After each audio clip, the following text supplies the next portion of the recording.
Yo, yo. What's going on, everybody? Hello, hello, hello. Hello.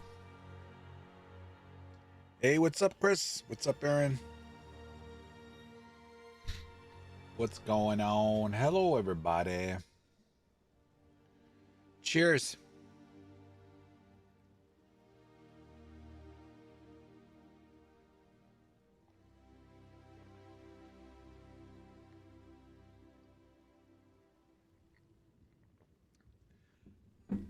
God, why is it so...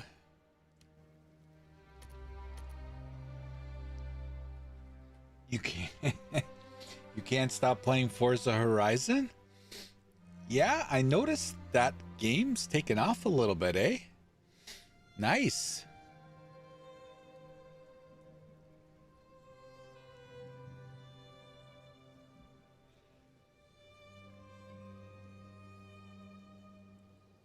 Well, we're 24 hours away, boys and girls. 24 hours away from the patch notes. And we got another teaser. It's a lot of fun. Nice. What do we got here? GGGs. Well, I already know what we got here. In Return of the Ancients, we're making several much-anticipated balance changes to the Chronomancer and Gemling Legionnaire Ascendancy classes. Let's take a closer look at some of them. Starting with the Gemling Legionnaire, we've expanded on how the Gemling interacts with quality on his gems. Every socketable skill in the game now has an additional quality option available through the Advanced Thaumaturgy Ascendancy skill. Once allocated, simply hold Alt while hovering your skill gems to preview an additional bonus granted by gem quality. You're gonna see some amazing effects.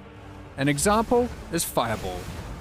Instead of firing only 2 additional projectiles, why not fire up to 10 in a circle?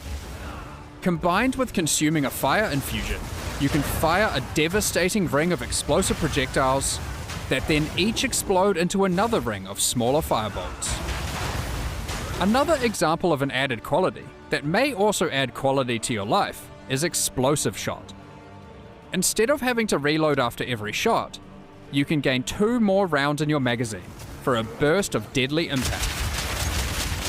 With the Gemling Legionnaire's mastery of gems, he is also able to conjure a powerful barrier from his socketed skill gems, named the Virtuous Barrier.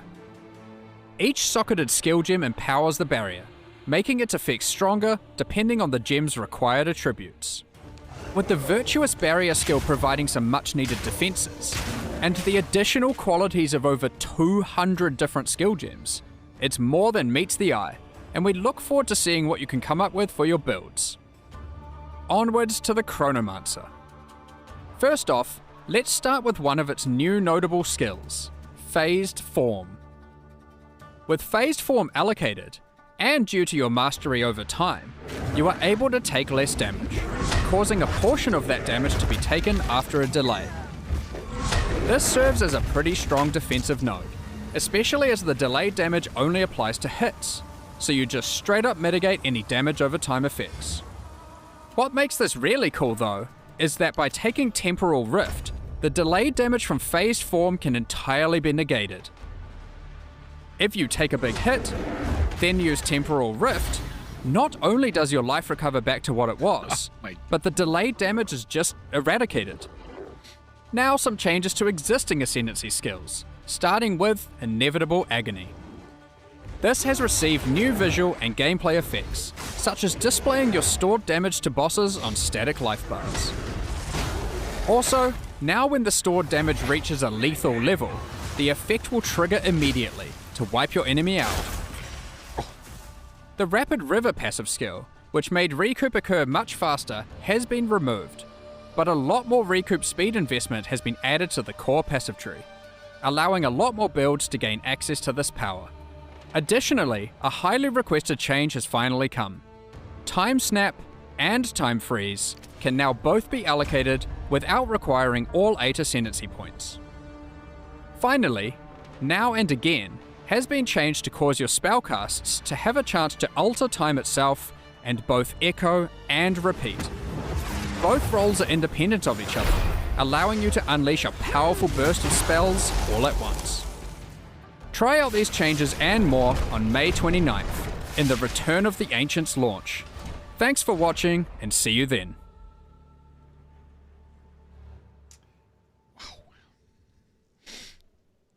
Boys, like I said in my response, thank God this league's going to be 7 months. We're going to need all that time to play these awesome builds. Oh my God, like... Projectiles. Why not fire up to 10 in a circle? Combined with consuming a fire infusion, you can fire a devastating ring of explosive projectiles that then each explode into another ring of smaller fireballs. That's like that skill 4. Another example of an added quality that may also add quality to your life is Explosive Shot. Instead of having to reload after every shot, This one is... you can gain 2 more rounds in your magazine for a burst of deadly impact. With the Gemling Legionnaire's mastery of gems, he is also able to conjure a powerful barrier from his socketed skill gems, tomorrow next. named the Virtuous Barrier. Each socketed skill gem empowers the barrier, making it to... I think it's going to be tomorrow. They should be up by the time I hit the stream. I think I heard someone say 1 or 2 o'clock Pacific time. Yeah. So that's going to be a couple hours before my stream. So yeah, it's it's a good day, but it's going to be a bittersweet day. We've had some doozers of patch notes, and it's painstaking to go through them and then to try to come up with some sort of video on it. And tomorrow I think they're gonna, it's absolutely gonna be probably the biggest patch notes to date. And again, we've had some doozers, so I can only imagine the pages and pages and pages.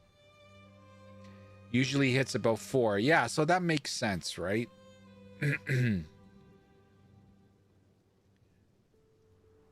Yeah, 4 o'clock.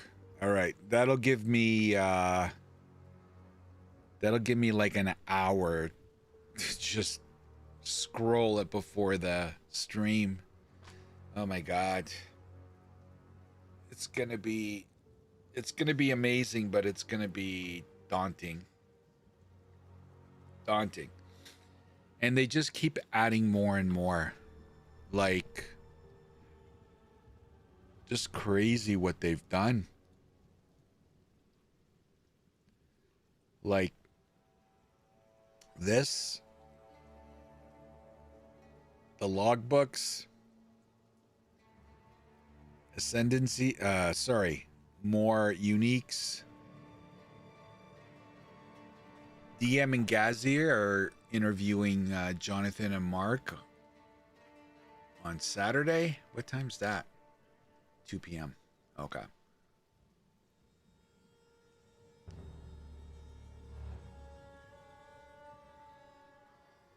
The build guide. The temple going core. More uniques. Like, it's fucking non-stop. Crazy.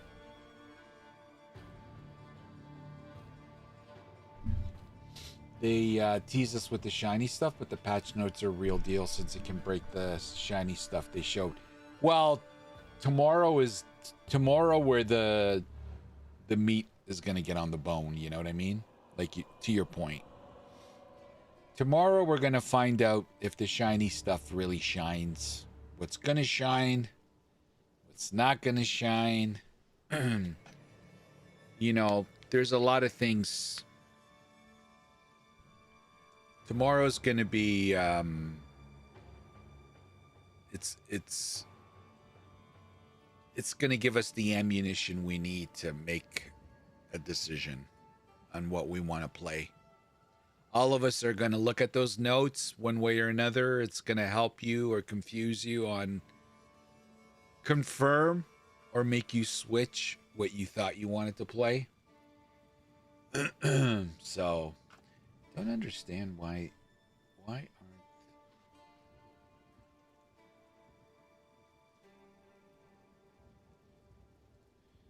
Yeah, so it's gonna be interesting.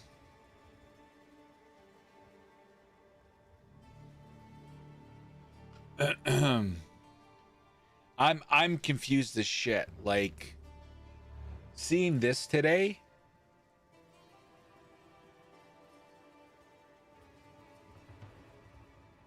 Like, if there's any hope with Sork,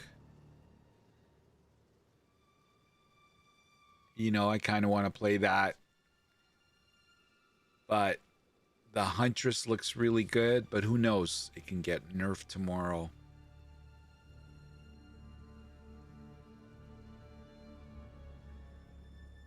Like, look at that. Look, like...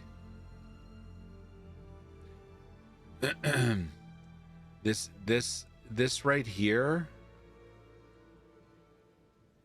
You know what? Maybe we do Sork for hardcore. Maybe we do Sork hardcore. This skill where you can mitigate the damage and get it all back like that, like that's going to be prime for hardcore. Yeah, maybe we save the Sork for hardcore and see how it goes.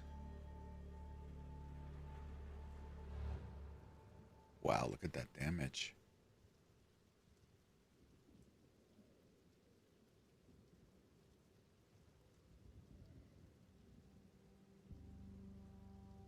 Crazy.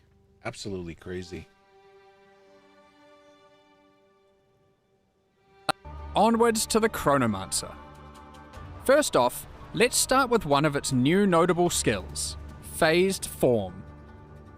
With Phased Form allocated, and due to your mastery over time, you are able to take less damage, causing a portion of that damage to be taken after a delay.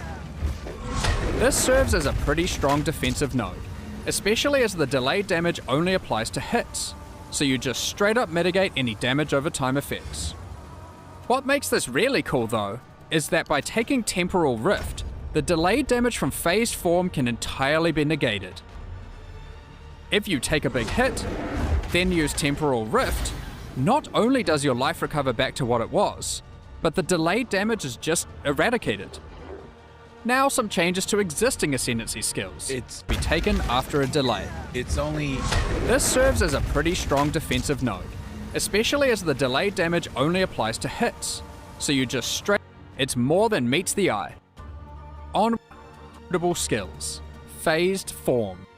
So here's your starting point. So that's your first one, and that's your second one. If you don't go this way, any other way, right? If you really wanted to fast track to it, it's your second ascendancy. So 4 points to get there. 1, 2, 3, 4. With Phased Form allocated, and due to your mastery over time, you are able to take less damage, causing a portion of that damage to be taken after a delay. This serves as a pretty strong defensive node, especially as the delayed damage only applies to hits, so you just straight up mitigate any damage over time effects. What makes this really cool though, is that by taking Temporal Rift, the delayed damage from Phased Form can entirely be negated. If you take a big hit, then use Temporal Rift, not only does your life recover back to what it was, but the delayed damage is just eradicated. Now some changes to existing Ascendancy skills, starting with Inevitable Agony. This has received new visual and gameplay effects, such as displaying your stored damage to bosses on static life bars. Also, now when the stored damage reaches a lethal level, the effect will trigger immediately to wipe your enemy out. The Rapid River passive skill, which made recoup occur much faster, has been removed, but a lot more recoup speed investment has been added to the core passive tree. allowing a lot more builds to gain access to this power. Additionally, a highly requested change has finally come. Time Snap and Time Freeze can now both be allocated without requiring all 8 Ascendancy points. Finally, Now and Again has been changed to cause your spellcasts to have a chance to alter time itself and both echo and repeat. Both roles are independent of each other, allowing you to unleash a powerful burst of spells all at once. Try out these changes and more on May 29th in the Return of the Ancients launch. Thanks for watching and see you then.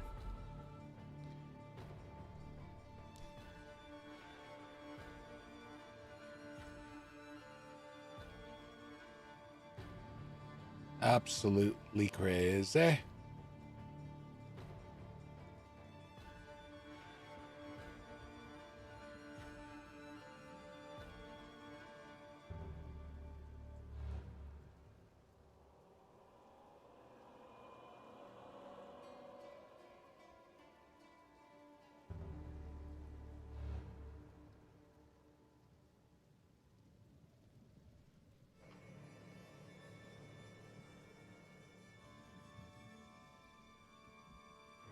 I'm just checking to see if there's anything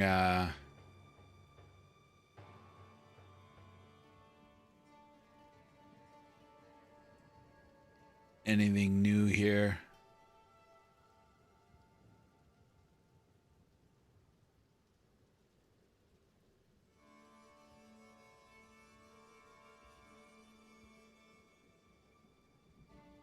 No.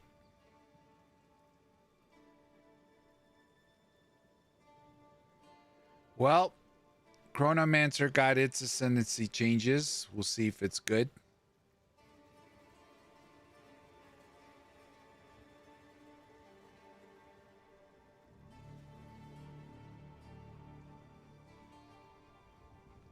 Everybody's resting up for tomorrow.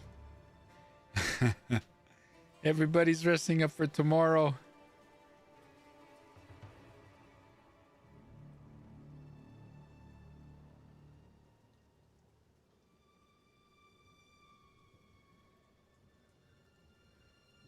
What's this? Leveling faster with tips.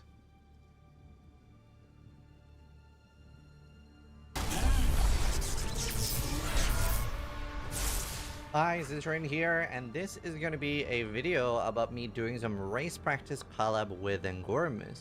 POE 1 campaign got so much more enjoyable for myself when I could do like a 2-hour campaign run. For me, like, I do make a lot of characters per league, so it's a big benefit. And since Angormus is already so fast, I was like, hey, do you want to like team up and you just like teach me a lot of tips? Oh, fuck me. I didn't dodge roll. My bad. There was so much I got to learn from Angormus. So huge thank you to him. Make sure you check him out. Really, really good speedrunner. He's won every race he's participated in, and he's just like knows everything about the game. Now, if you do want to see the full 3-hour run with every detail, you can check that out. The link down below, and this will be like a TLDR. 3, 2, 1, go. Let's go. Okay, guys, we're gonna get some tips. Obviously, like POE 1, you kill nothing on the beach.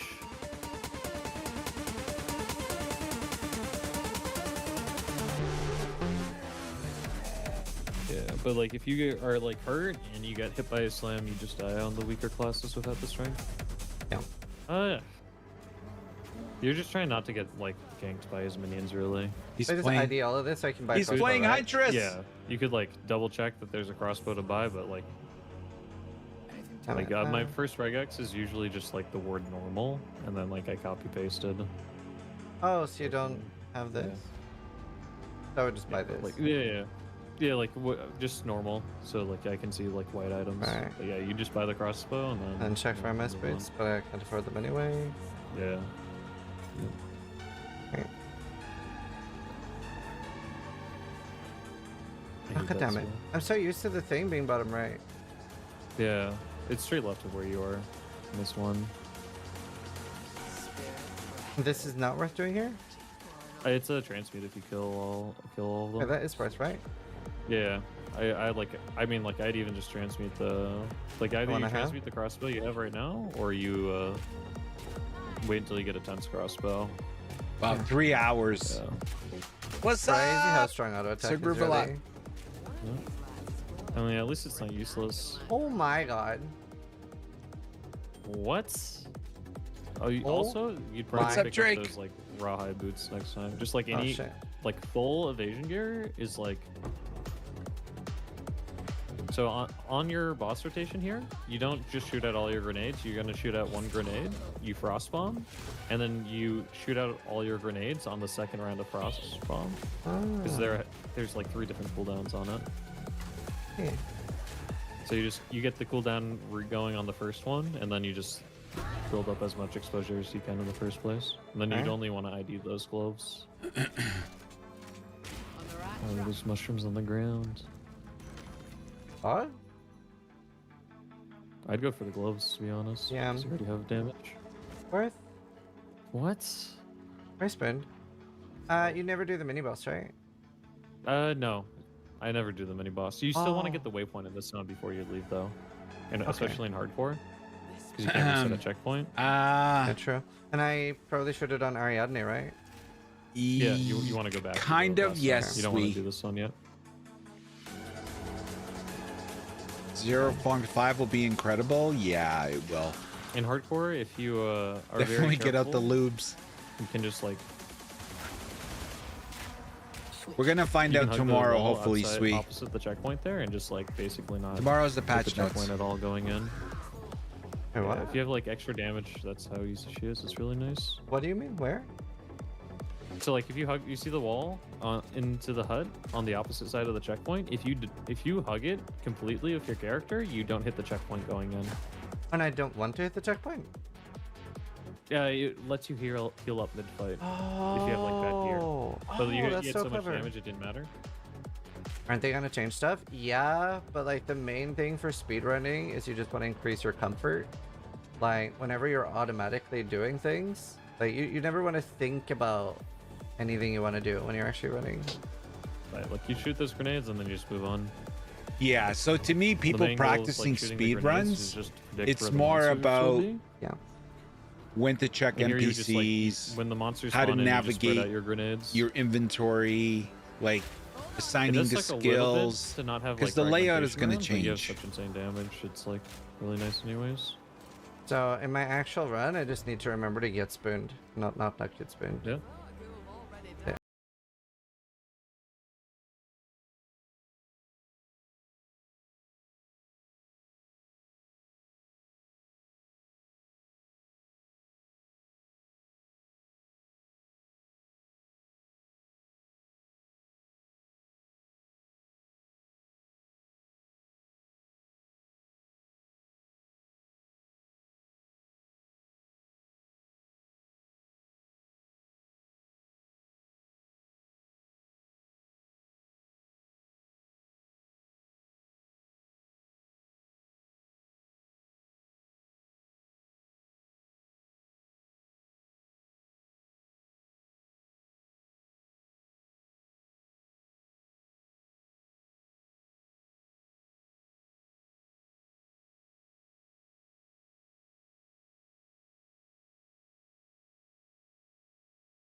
Personally, hope this gets fixed, but it is some speedrunner tech when I get more cooldowns. So like Yeah, you now, Yeah, are I- Drake. in your Hey, what's cooldown. up, Ben? Yeah. Really? What happened? Oh my god. Yeah. Log out, log in is pretty OP. Whoa, whoa, whoa! What happened there?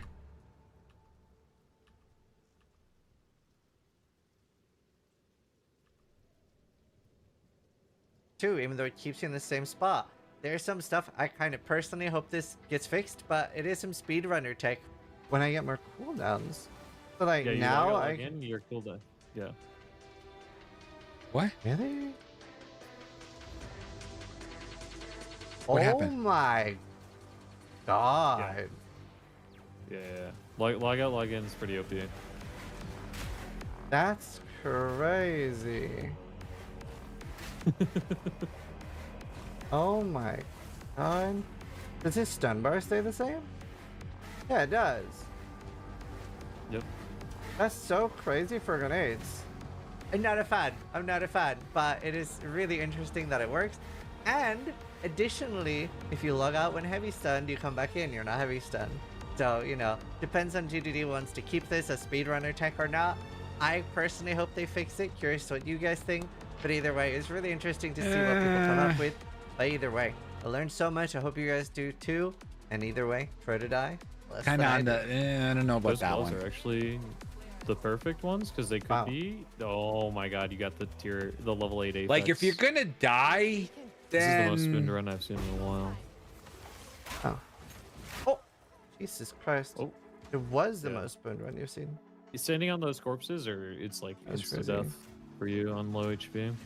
And then anytime there's like a rare that's like spawning fungal stuff on the ground too, if you step on it, it's just instant death. I guess if I see the guaranteed ring, I go for that. So like because it can be an iron ring in your martial build, I would just go for it. Because you basically, it's like really nice to be like level 7 entering the tombs anyways. Okay, dude. I never grabbed that chest. Any tips for finding the other tomb now? Hug wall. Most zones in Path Exile 2, when in doubt, just hug the wall. Yeah. There is a tile I'm noticing that's to your, say, bottom left of you. That does This? pretty often spawn. Yeah, right around there is where like Asinia's Tomb does spawn pretty often, around that like tile piece. Right. But like there, so every layout in Cemetery, there's like 3 different spawn points for both Asinia and Draven's entrance. So the best we It's have this is like one, right? hug wall, yeah.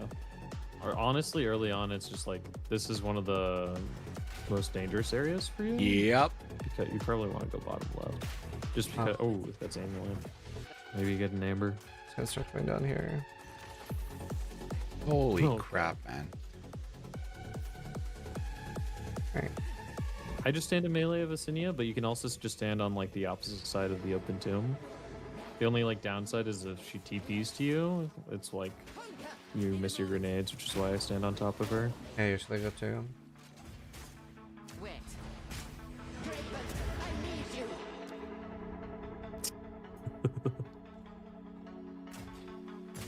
No escape.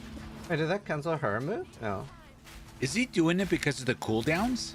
But it So canceled her disgusting. Draven move, but the logging out thing is so crazy. Surely they'll remove Relogging that. for cooldowns. It is the Surely cooldown. they'll like remove the cooldown thing. That's so crazy. It's been the game for a while.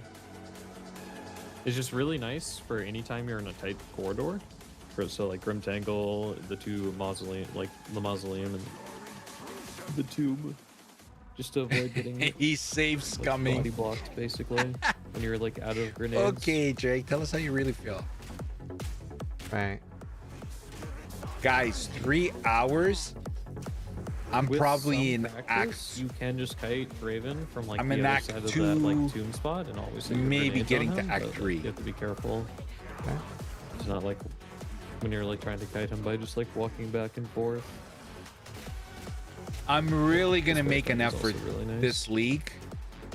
See, the problem is, Just the main thing is I'd always be sure to like dodge Like, roll when he swipes. you 'cause know, he can double hit. in the one thing tap about if this- you're- the thing about this is, he's really not playing the league mechanic. Well, he did it a couple of times, but with a new league, everybody's going to engage with the league mechanic. We're going to be reading it because we're going to try to, it's all new, right? So I don't know if people are going to be quick. Don't get me wrong. But like when there's a new league and new league mechanic, you want to understand it and learn it right away. So you're going to be reading everything. And the league mechanic's going to be right from the get-go, and it's going to be everywhere, right? So then when they patch it out, you will whine a lot. I don't recommend doing exploits because you get too comfortable. Yeah, it becomes a crux too, like you said, Drake. They take it out of the game, and then you're like, oh shit. So don't even mess with it. This HP in Asinia's like third big circle, I'd always dodge it. Oh, okay, dude. I needed that for my build. Oh, hello. What? Okay.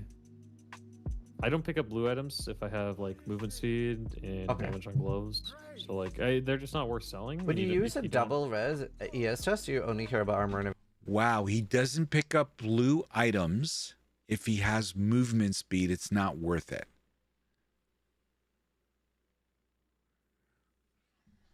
Early. Yeah, you just wear whatever you get. If you get drops like these, you actually don't need to either. You still do the whole like stun here, I think. I stand there just so when he stomps, that it goes into the middle and gets eaten up and doesn't actually spawn that ghost. Because you're standing on chilled ground, and the chilled ground also, it's a minimum 30% slow, 30% action speed loss. Yeah.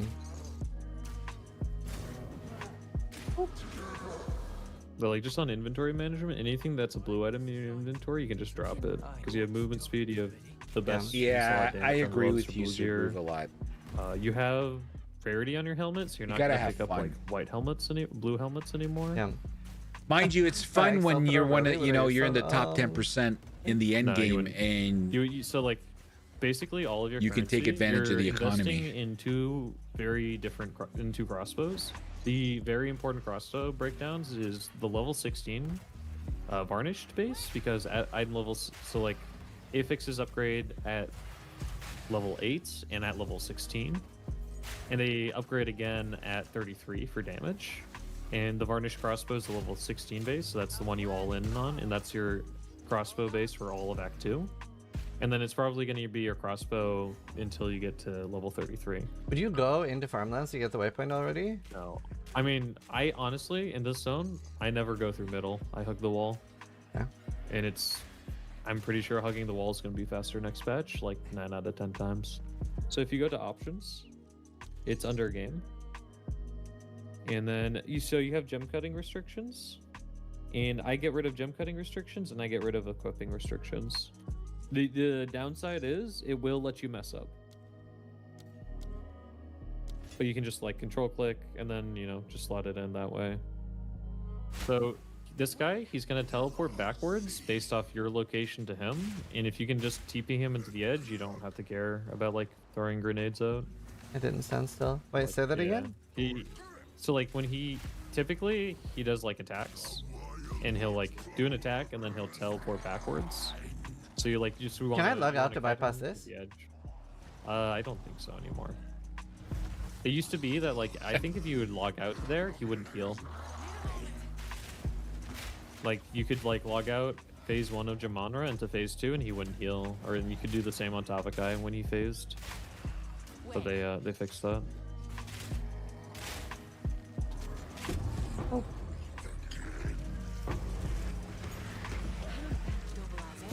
Right. Really? That shouldn't be possible. Wow. What? I think I have a different streamer client. Okay, you're just gonna equip that. Ideally, you wouldn't back here time-wise, but like it's, you can sell the stuff for gold anyways. That's crazy. +2 projectile and the best IPD roll. I'm okay with that. I mean, I guess I don't really care even about ranking now. Yeah, no, you wouldn't look. Or rethink my approach. Yeah. You just got Um, all the drops. Oh my god, there's another iron. Another for my collection. Oh, okay. What? Okay, dude. Oh yeah, now I want to do the trick I saw in your video. Is he here? Yeah, it's right here. You can. There's multiple places to jump through. I find going next to the building is the easiest setup, but there's like 3 different spots you can like bounce through in there. I was like, I was full Sarge when like I saw you do that. I was like, what? You can. So actually, from what I have heard, in the next batch, you should be able to pounce all of these stone walls as well. Okay. It should be treated like traversable terrain. So like you should be able to pounce and leap slam over them in the endgame map versions and in the interlude version as well. Wow. From what I've been told. Need to get like the timings of. Oh, god fucking damn it. Yeah, you don't want to go fast I and not wouldn't worry be too having much about fun. pre-stacking because bosses all have damage reduction now when they first become Yes. targetable. I guess I should wait. Is it 3 seconds? It scales with time and it also scales with the distance the bosses move. So like in Geonor, what I do is I stand off to the side next to the wall, and it forces Geonor to move, and that takes away his damage reduction. Not know about the movement thing It- actually. Yeah, so like the main thing is like the movement also does it because it's like all that's also like against pre-stacking. There's no way you're getting another rare crossbow. Yep, that's the second one. It can't be better. Anyways, Oh, it definitely tried though. right. Wait, I think you did something here. I can't remember So you what can. now. So what I do is I kill like the executioner. I run up here. That lever you can dodge roll out of the second you touch the lever, Ah, that was what I and saw. then I go and loot, and then I go back up, and then Letus is like ready, almost ready to talk if you do it right away, and then you can like make a portal while she's like still not ready. Do I for do results. crossbow shot for something now? I do conk effect here on crossbow shot. But Sammy, I Oh, got you what? an impressive trick since you hate Jinwar. Read Oh, the, really? read your crossbow shot tags real quick. I don't know. I did a AoE. couple of Act 1 It's runs, and Jinwar is... Yeah, just like Why? Mace Strike, it's AoE, so It doesn't you have get the 30% more same... damage. So you would want to craft My a gas butt grenade cheeks here, don't clench that much anymore when I go there. and then you put in you just put in your like your auto attack stuff in it. They don't use auto anymore? You can, but it's just better to have gas grenade. But that's what happens, guys. Like, like we're... you'd have to like we all have got, extra what, supports. 18 months Yeah. into the game, At this point, so... you're gonna like cross bomb, gas grenade. I stand up against the wall. We know the Yeah. game better Here. now. Yeah, and then you're just gonna like cross bomb yourself after he jumps down and like shoot your grenades at yourself against the wall. Oh, he did the one attack that he's makes him stand still. But yeah. Okay, dude.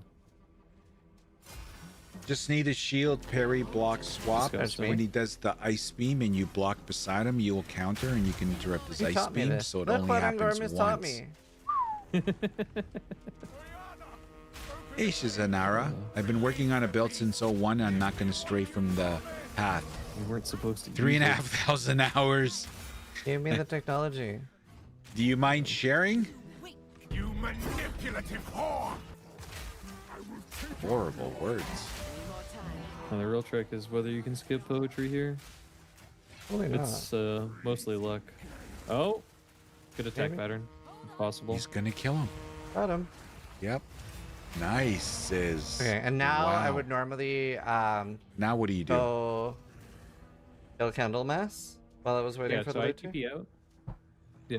TP So the out? trick is you TP out, you zone back in through the waypoint, and then you checkpoint over to Candlemass if you already found him. In this case, it's top right, the inside zone. I hate that this thing changes so much. Oh my god. Yeah. My science is Yeah. here. So it's directly north west. So of you don't do Candlemass? Yeah. Also, 21 by 9 is completely overpowered in Path of Exile 2 because you see further than your light radius gun. Oh. Alright. Yeah, I never played White That's why Sprinting games. 21.9 is banned in races Is it really? Yes. after the incident. What incident? Uh, I had the most godforsaken format in the first ever Path of XL not yet. race, or Path of XL2 race, and because I had a 32:9 monitor, and I was streaming my monitor and playing 21:9, and then you checkpoint over to Yeah, that's a good point. Shizanara, the nothing's out. The build guide importer thing isn't out yet.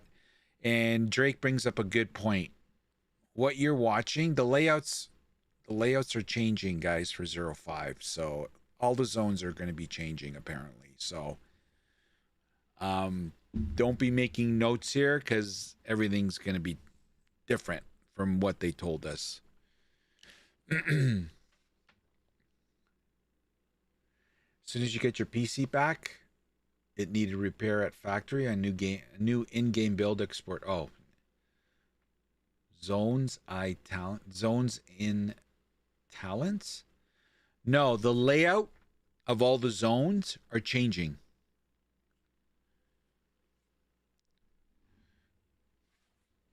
So you know how everybody knows every zone has, some have 2 or 3 different patterns, some have more, some have less. So people, you know, they basically know, okay, top left, go top right, go bottom left, go center. Apparently all the zones in the campaign are changing. So all that speed running memory that speedrunners have is kind of, they're going to have to relearn it because it's all changing. You're used to random maps, so it's cool. Yeah, like, you know, I just go by muscle memory, and, you know, if I'm wrong, I'm wrong. And that's it. But, yeah, because what was it, a week and a half ago, people started, okay, let me practice the campaign to kind of get back into it. And then one of the GGG developers went into Local's Discord and said, I see you guys practicing, you know, don't waste your time. Most of the zones are changing. So anyway, what we're watching here, if you're trying to study patterns, it's going to be a waste of time. But why I wanted to watch this is because I want to hear Angormus. Like, he's given some like really great tips, like outside of the go left, go right, you know? that top of the Play the elevator game, have fun. from there. Oh, right, Yes. 'cause I would- And then go yeah. get your G-More Absolutely. loot. Yeah. And then you, if done, if you have the checkpoint already, the loot should be dropping as you're like taking the elevator ride down, ideally. Oh, which one You is were it? on the right floor, just the wrong checkpoint. Am I going to watch the Backrooms you're right. movie too? Yeah. What's that? Here? No. It's for right further. Oh. What's Backrooms movie, Drake? After some point, you just kind of learn which one it is. The most important thing is like the layouts don't really matter too much. It's just like playing with a sense of urgency and not like committing to the wall hug. Yeah. I would say, because like in this zone, if you don't know where you're going, you can like just hug the wall and find the girthy macaroni. Girthy macaroni. Yeah, so there's like these thin macaronis, and they lead to like traps with like by the spiders. And It's then gonna there's be- the thick one, and that leads you to. It's going to be interesting to see how many to the cues. boss in here. So there is. You the know how boss they fight on said the they're ledge. adding cues to the game Yeah. to let us know where to go? Yeah, It's I going to aim be at the- interesting I to aim see at how the many minion. they add. Like if I target the minion and I'm like slightly either down left or down right, depending on which side Yes. I am here? Yeah. I'm on. Yeah, That's what I was I kinda target saying. Oh that my guy. god. Yeah, and then it avoids any. I target the down left or down right. I'm at the minion. Like if I target the minion and I'm like slightly either down left or down right, depending on which side I'm on. I am here? Yeah, I target the Oh that my guy. god. Yeah. Wow. And then it avoids any situation where He Ratbreaker could, runs like, away. charge out. Yeah, Was? because then like he kites up. Wait. Yeah, he has like some stun Plus all the immunity aggro timing running up. roleplay. Yeah, That's exactly. Crazy. That is crazy. Another Regal. Okay, dude. I mean, I'm learning a lot. This is great. This is Yeah. getting some good I do RNG. Milani gates first, so like in like a speedrun, you Okay, I hate this you do your area. vendoring ideally while the town's moving as much as possible. Cool. Because it takes the animation takes time. You would want to just hover over both. That 55 IPD one's pretty good if you hit like something insane on the Yawgmoth. They shall fear. If you hit like +2 or +3 projectiles, that'd be pretty insane. Should I bother regaling since I have so many? If I had flat, it's crazy. Yeah, you could. I mean, you do have a lot. Okay, dude.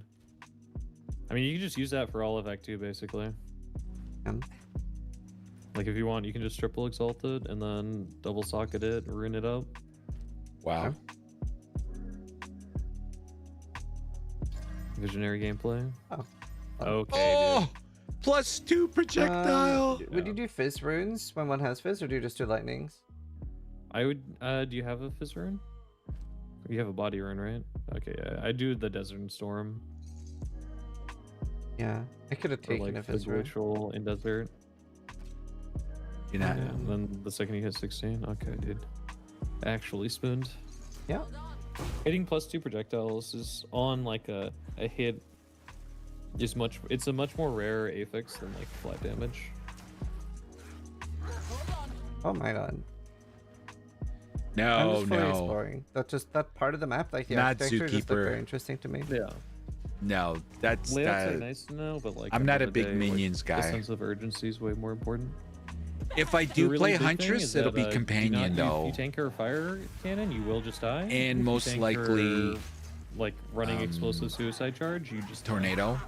basically. I think she just dies. Yeah, but you know, if you're spoon, she just dies. But she can do anything. I'm it just all always depends spooned. I think that's just better. what we learn Alright, I see tomorrow. Mama. Like a tiny bit more.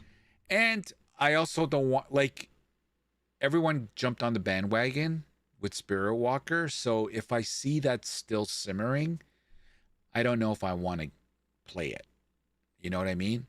If I find something as appealing, then I'll go that way. And then I'll try it probably like, I suspect this league, I'm going to play, God, 4 or 5. If it's as good as we think it is.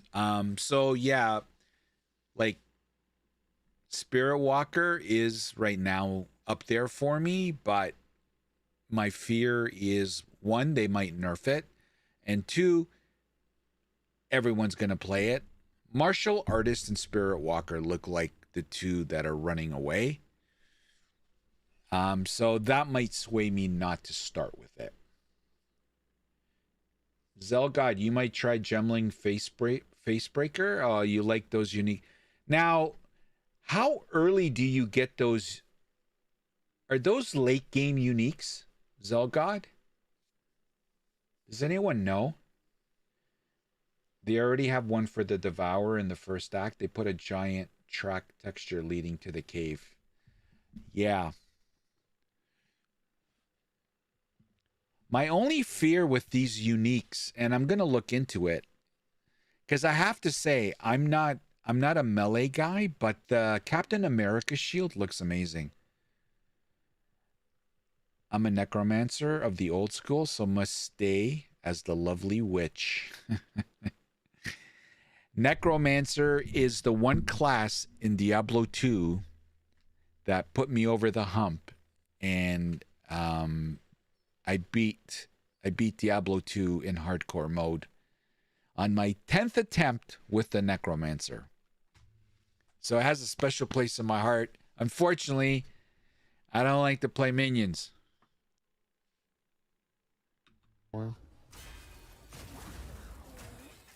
That's why I don't play the witch. But I get it. Okay, dude. Spooned. Wow, look at the Oh. damage. If you were like really desperate for like a damage item right now, like your weapon, you could go to like bottom left for the like martial weapon rare drop. Right. from like the cam. This is like one of the campaign encounters. It's like a tent. Like these impaled corpses always drop weapons too. Wow. Right, I Quarterstaff. see. Quarterstaff. yeah. What's up, Always Varnish? quarterstaff. Would I ever, if I don't have a good crossbow at this point, would I alch a white one? No, so you can alch a blue one. Oh, I don't know why I fucking forgot that. Yeah. I even keep talking about how I want that in POE1. Yeah. I would always transmute first. Yeah. Because experience is roughly in line for monsters, is roughly correlated with their HP value. Yeah. Wait. I shall dethrone you, Sycamore, and leave you to the sand. All these little nuances that he knows, man. Kill him, I guess. Very easy. Wrath of the king. Hey, man. I tried to seek peace, and the Sycamores Base breaker should be early When drop. I The first base is tried only Valhalla at 15 armor. XLCon, it was Okay. bugged, and she wouldn't always appear. I just like slowly died to poison while running around looking for her. I was like, okay, yeah. very excellent. And with the new crafting, you'd be able to upgrade it Good beta test. to bring it with you all the way through if needed. Yes, this is actually so spooned right now. Kind of crazy. I can't believe he hit the +2 projectiles, honestly. So there's Biggest three stuff of Ivory first? ways- Yeah, so I go. You could just ascend right now if you wanted. Like the thing I focus on when I do like hardcore runs in Sakamas is I focus on doing either Hourglass or Chalice, like the blood ones, and because you kill more rare monsters in those. And then I go out of my way to click chests, you like blue and rare chests, because you get more relics. Right. And then keys are also like priority loot, like for runes.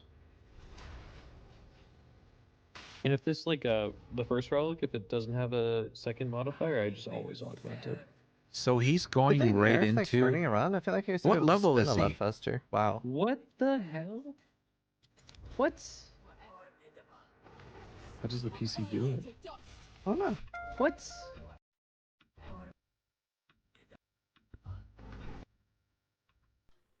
Wow. What the hell? What? Oh my god. Is he 22? Well, what is he? And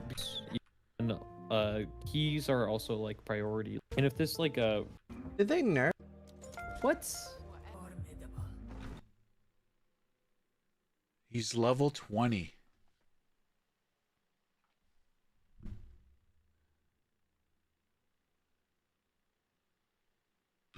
How does the PC do it?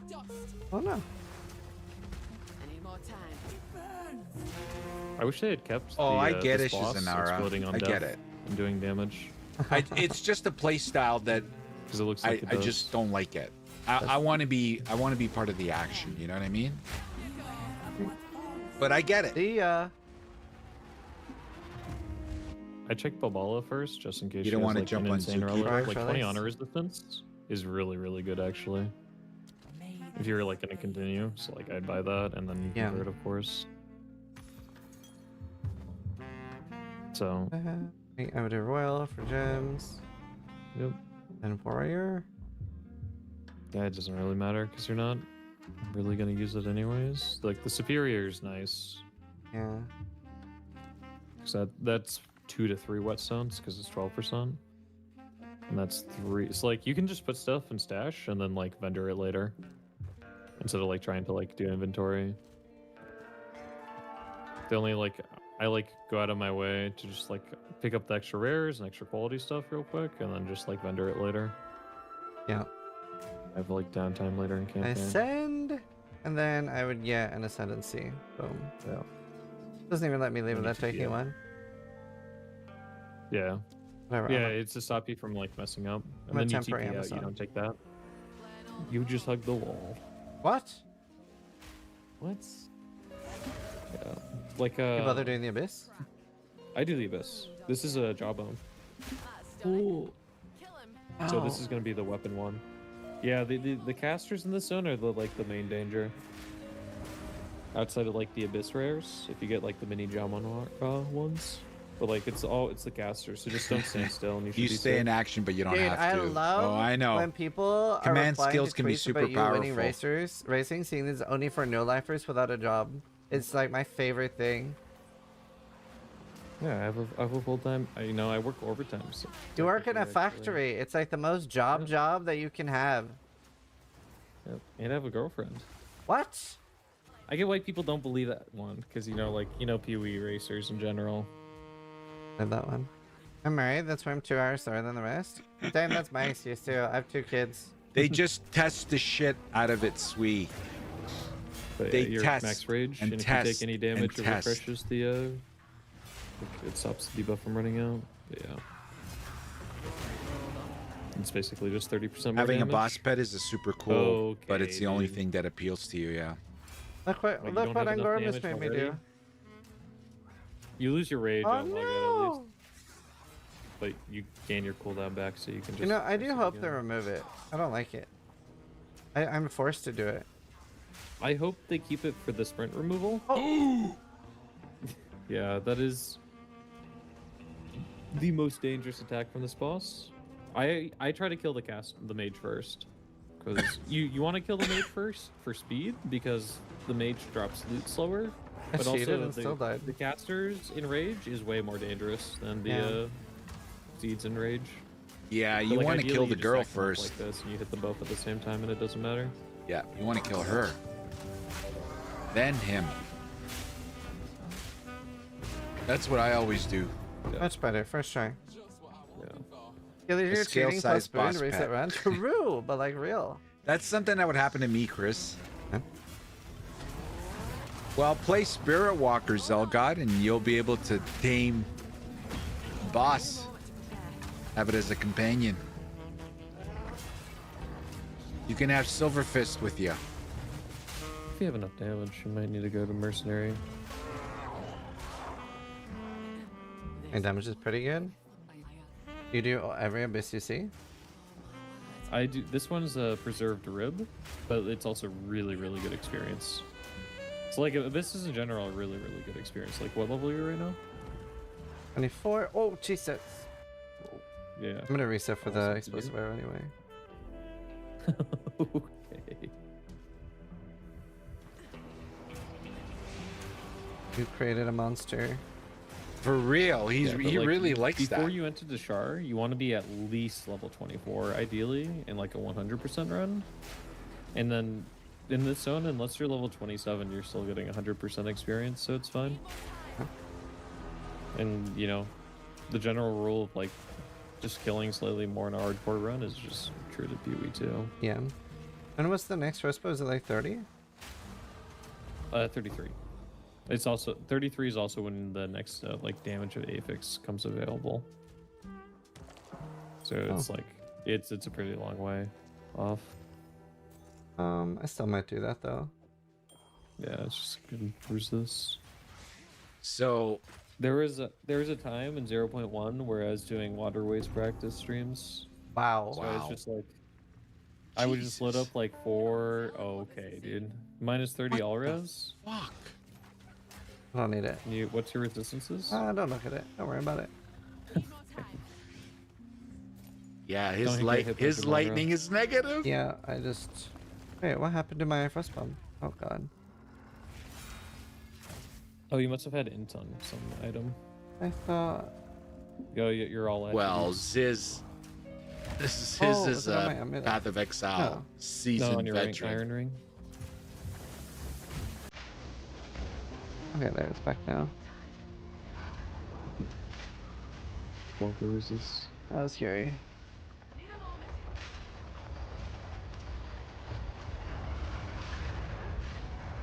Fucking great Alright. games, man. I would say it's like almost never worth it to like use an artificer orb to like sock it in like 20 plus 20 life on like a lesser body rune. Yeah. The most use I get out of like a body rune is like before like as like a warrior player is like or like a lesser one I like put it in my weapon, my level 16 weapon for like the Oh. life leech, but like that's it. So the way the zone is spawned, What's you up, spawned Mars? in facing north. The boss is gonna be on the far side of the zone, northwest. Yeah. What about the thing? There is a pathing algorithm to like figure out where the Sisters of Garathong are. Oh, here. I believe this zone is it's technically like a 6x7 sort of thing. Generally, so like the boss arena, like the sisters, it spawns in like a G. So like the corresponding like 4 small pillars around it forms a G. So you're trying to find the G spot of this zone.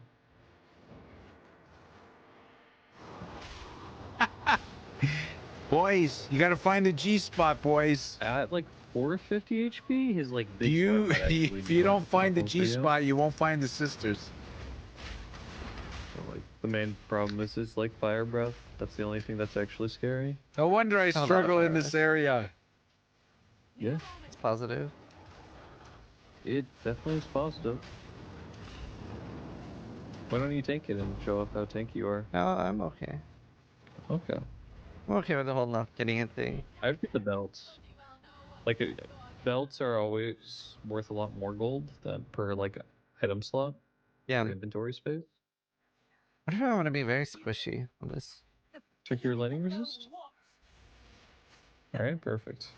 How Wow. much for this build? It'll be $50 at Big Lunch. Yeah. For passive point, right? Yeah. Look at the damage, boys.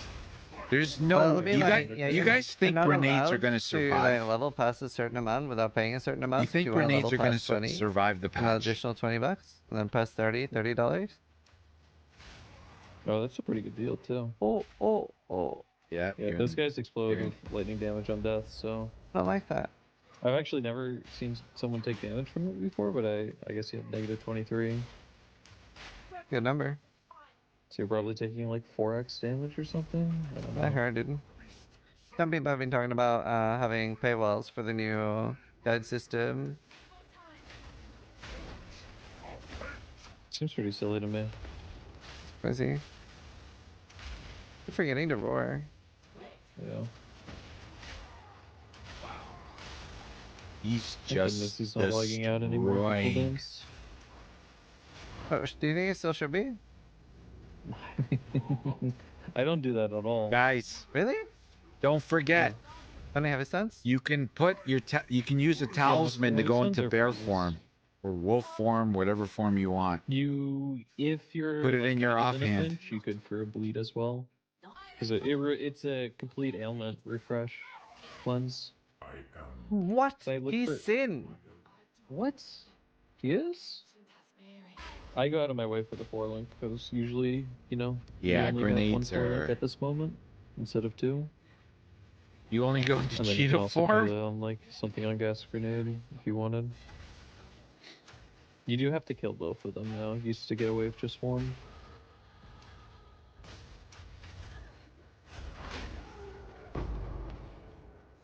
Fair amethyst ring. Wow. Oh, Wow. I'd probably sell Unlucky that. you kind of have to wear that. Yeah, I mean, you can. Dex rarity 15%. A flat, Okay. but you know. Spooned. So you'd want to do that right away. I'd probably buy the 50 and regal that. I'd buy the open prefix first. yeah. Okay. Mars plays the cougar Let's see. builds. And then I'd regal that one. He likes cougars. Because it's the better tier roll. And then you got plus projectiles. I don't have exalted orders. Wow. Yeah. I do have a I job probably on. don't like He Exalted got Orders. plus projectiles on Honestly? the 33. Oh If my. you get a prefix, it's pretty good. I didn't. All over. Unlucky. I could alchemy this one. Yeah, you could. Okay, dude. I guess I'll just stick with that. I would save the other one. But, like, basically, like, plus projectiles and damage is best in slot. Yeah. But, like, that one on the right is probably just a straight up upgrade from what you have. Because with multi-shot, you're shooting 3 grenades each. By default, the bombard crossbow is a 25% increase, more damage. Do you think since I have so many elks, And the bombard is going to be such a big upgrade. It's worth like fishing for a really big one now. I mean, I would, This area Personally? is so scuffed. because then you're gonna sit on that base for a very long time if it's very good. Yeah. Oh. Oh. Free elk on a build. Yep. The Here we monkey. go. El Monco. Here's the fight. He can still one-shot you if you don't have a lot of armor at this point. I need a moment to prepare.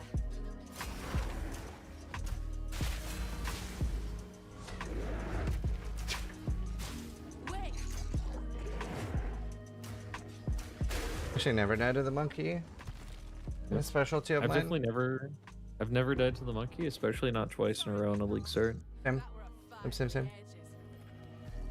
Brother. But like being immune to bleeding. Oh yeah. This is the fun bit of the boss. I love when she does that twice. Not a single boss fight. So some of her skills can shotgun. That's like the main thing to look out for her, is that like her like projectile attacks can absolutely shotgun. Is he all If you're, like, negative standing in the wrong res? spot. Right, enjoy. No. Do you ransom motorcycle? Oh. No, why did you move?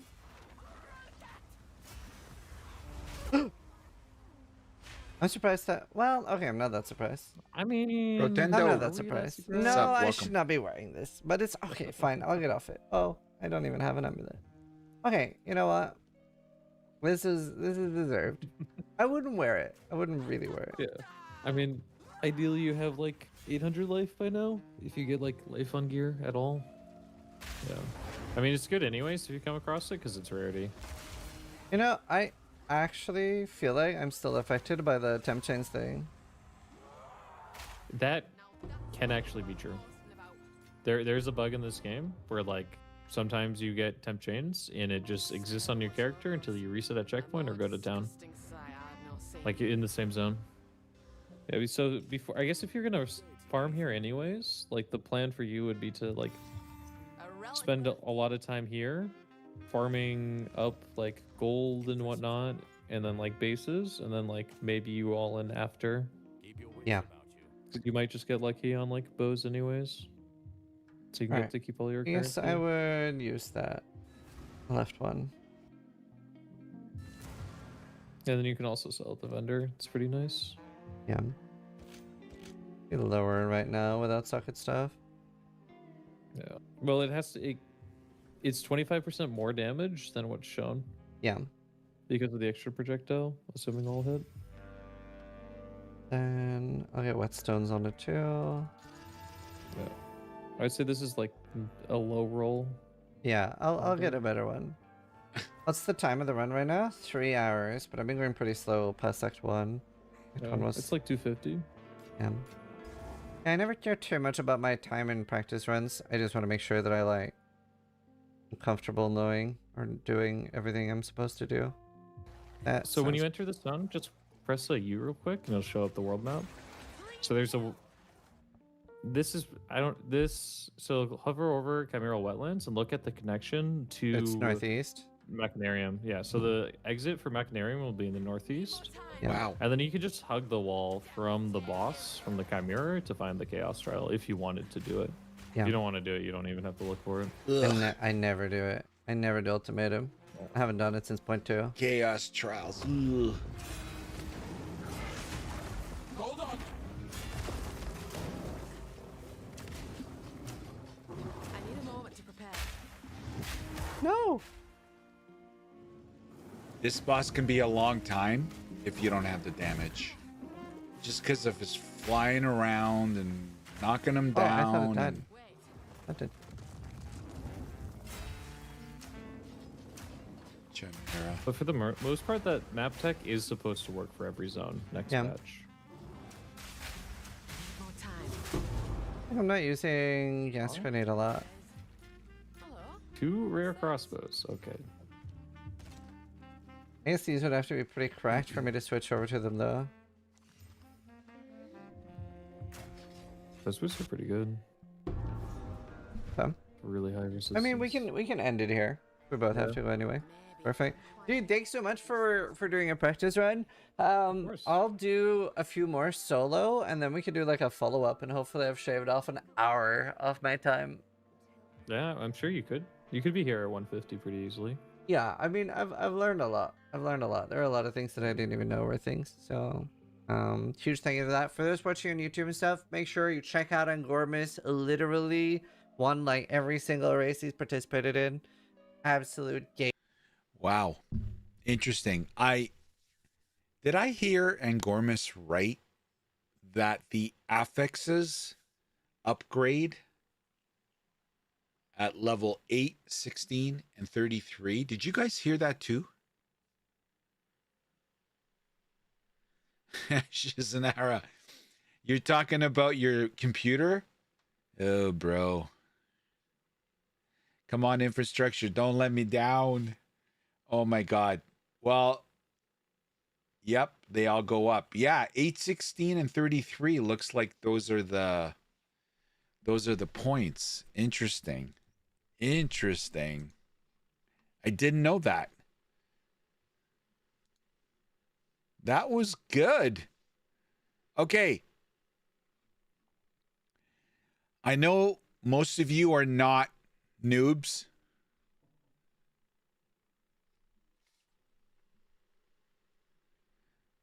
But we do have a lot of new players. Did I hear something? So this is going to be redundant for some of you. How's it, everyone? This is Local. Today's video is going to be an overview of crafting in Path of Exile 2. One of the reasons that I think a lot of people don't really understand crafting in this game is that they don't understand how items themselves function. Many guys will jump straight into the deep end but not cover the basics. So with this guide, I'm going to start right at the very beginning, and it's very important to make sure you understand these fundamentals because these inform absolutely everything else when it comes to crafting. So some of this might seem very basic to many of you, but it's critical to understand. So let's get on with it. We're starting out with item modifiers. Item modifiers are the things that you see on items. These over here, these are item modifiers. Some people are going to refer to these as mods or stats. The thing to remember with these is that items have explicit modifiers and implicit modifiers. Explicit modifiers are the ones over here. These are the ones that you're able to change on an item with crafting. Implicit modifiers exist on items regardless of their rarity. So for example, over here we have this Cinderbark Talisman. It's white and it has an implicit modifier, increased flammability magnitude. This exists on the item regardless of its rarity. Explicit modifiers are these ones over here. Now the next thing is that explicit modifiers are broken up into prefixes and suffixes. Certain modifiers are always going to be prefixes, certain modifiers are always going to be suffixes. I'll explain how to learn this a bit later in the video, but for example, maximum life is a prefix, maximum mana is a prefix, resistances are suffixes, strength is a suffix. So now we know what explicit mods are, we know what implicits are. This up here is an enchantment. Enchantments can be granted by various methods such as corrupting items or with socketable augments. That's how you get this enchantment over here. But the next thing to discuss before we move on is item rarity. There's a few different item rarities that exist in PoE, and it affects how many modifiers an item can have. So with a white item, this has 0 explicit modifiers. It's still able to have an implicit, which exists on the item regardless of rarity. Then moving up, we have magic items. Magic items can have up to 1 prefix and 1 suffix. That's it. From there, we move up into rare items. Now, rare items can have up to 3 prefixes and 3 suffixes. A rare item can have fewer than that. It Wow, can have this like 2 prefixes really is and the 3 basics. suffixes, or 2 prefixes, 2 suffixes, but the maximum amount it can have is 3 prefixes and 3 suffixes. Of course, you also get unique items. These are different. These are not necessarily prefixes or suffixes, and they don't follow the rules of normal items. Now, the first question you probably have is, why does this matter? and also why are modifiers broken up into prefixes and suffixes, and how do I know which is which? So firstly, why are they broken up into prefixes and suffixes? For example, if an item could have 6 suffixes and 0 prefixes, you could have an item with tons of resistances, like 4. Yeah, Shazanara, I have. I've played since December 6th. Unfortunately, I followed build guides the whole way, and I'm living to regret that now. So starting 05, I'm no longer following build guides. I'm going to build it myself. So yeah, it's going to be an uphill battle. I'm really kicking myself for doing that. But yeah, I've played since 0 point. I've been here since day 1. Hey, Nicholas. New Gemlin Ascendancy has my head spinning from excitement. Yeah, we watched it, Nicholas. Use your cheetah guide. Hold on, guys. I want to okay. I want to reduce the font.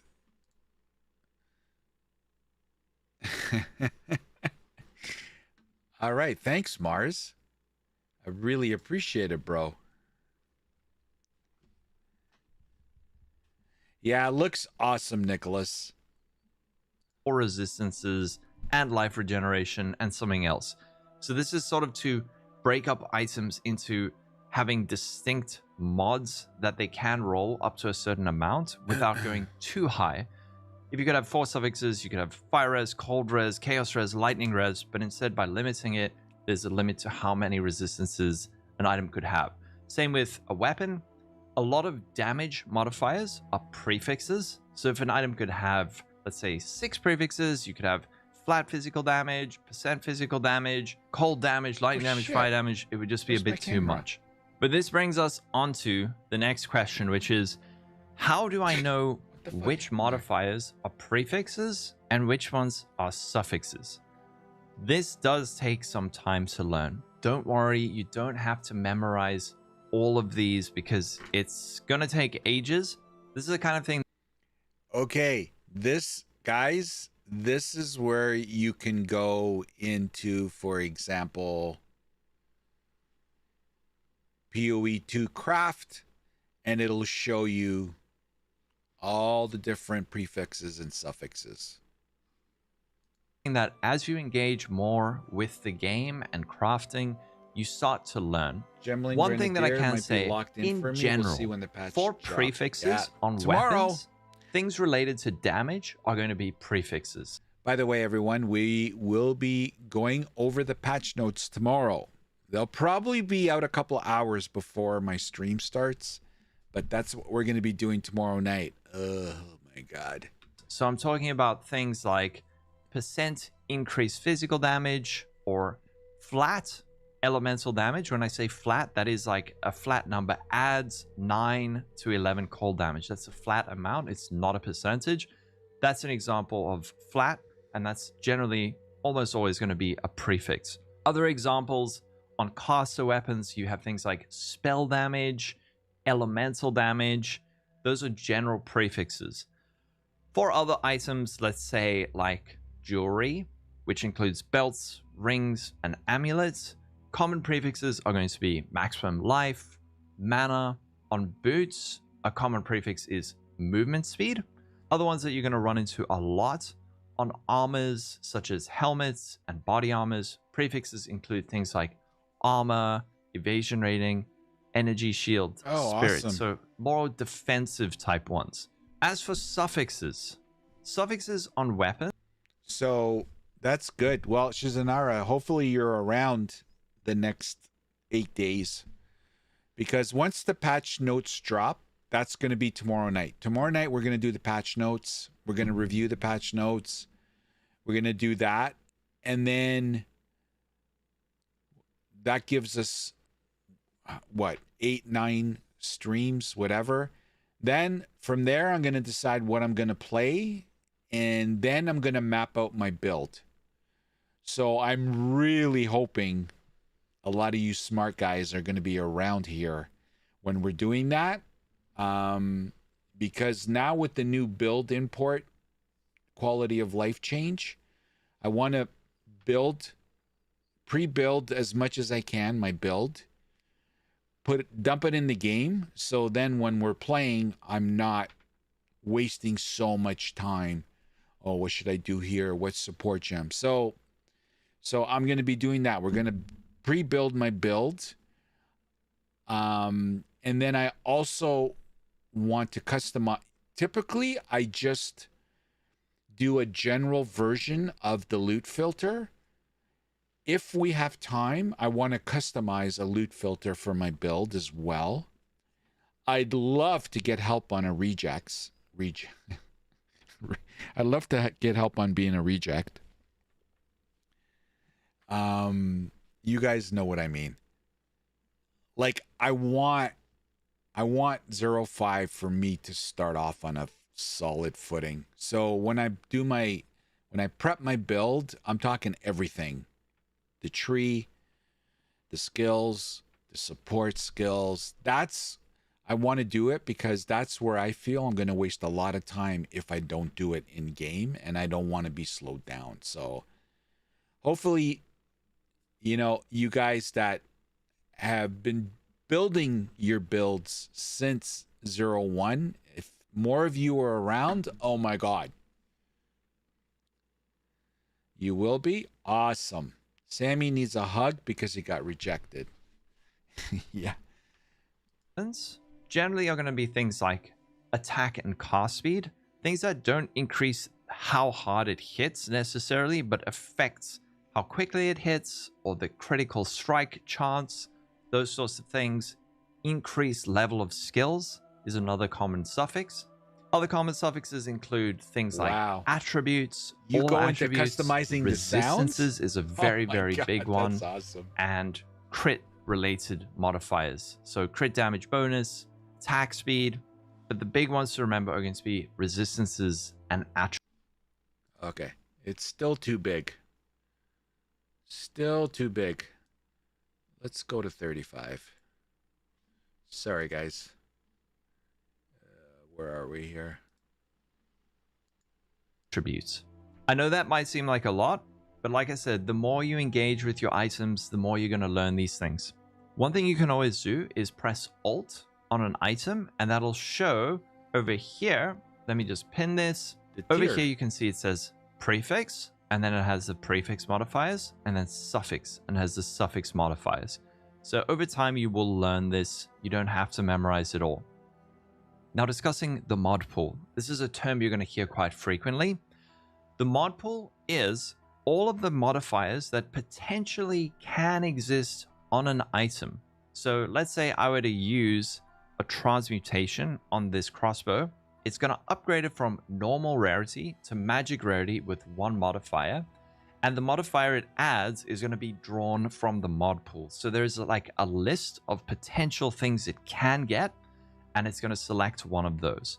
Not to freak you out, don't worry, you do not have to learn all this, but this is an example of the mod pool for dexterity body armors. These are the modifiers that can appear on the item. This website's called Craft of Exile, if you want to check it out. But for example, here are our prefixes. We have the evasion rating and max life and spirit that I spoke about, and the suffixes like dexterity, resistances, and life regeneration. These are all the mods that can potentially roll in the item. So that's when people say the mod pool, these are modifiers that can exist on items. For example, weapons have a different mod pool to body armors. Body armors can't roll percent increased physical damage, and weapons cannot roll percent increased armor. Those don't exist within those mod pools, so they cannot roll those modifiers. So just understanding what the mod pool is as a concept will help you understand which modifiers items can get. Now, one important aspect of the mod pool is understanding how an item base type affects the modifiers it can roll, especially with regards to armor types. So in Path of Exile, there are 3 different attribute types. We have strength, dexterity, and intelligence. And there are base types that relate to each of those attributes. For example, with armors, we have full strength body armors. These provide armor as a defense. These cannot roll evasion rating or energy shield. They're also only able to roll strength as an attribute suffix. We also have full dexterity body armors. This you should can see roll my stash evasion tab. rating as a prefix and dexterity as a suffix. Same for intelligence. This grants us energy shield, and this can roll energy shield as prefixes and intelligence as suffixes. However, we also have hybrid armor types. Something like this. This is a strength intelligence body armor, and it has a broader mod pool where it's able to roll modifiers that exist in both the pure strength and the pure intelligence mod pool. So this can roll armor and energy shield, and it's also able to roll strength and intelligence. So that's an example of how an item type affects the mod pool. This also partially exists for weapons, where you have certain base types that are pure strength or pure dexterity. It isn't as limiting. For example, a pure dex weapon like a bow can still roll physical damage, same as a pure strength weapon like a mace. However, this may have some other changes depending on whether it is a ranged weapon or if it is a mace.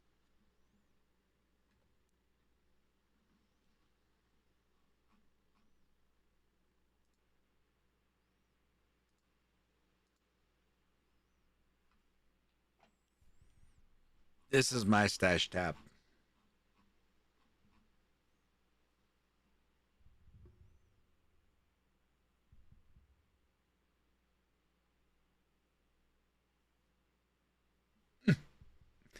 I got stash tabs. I need them. I'm a hoarder.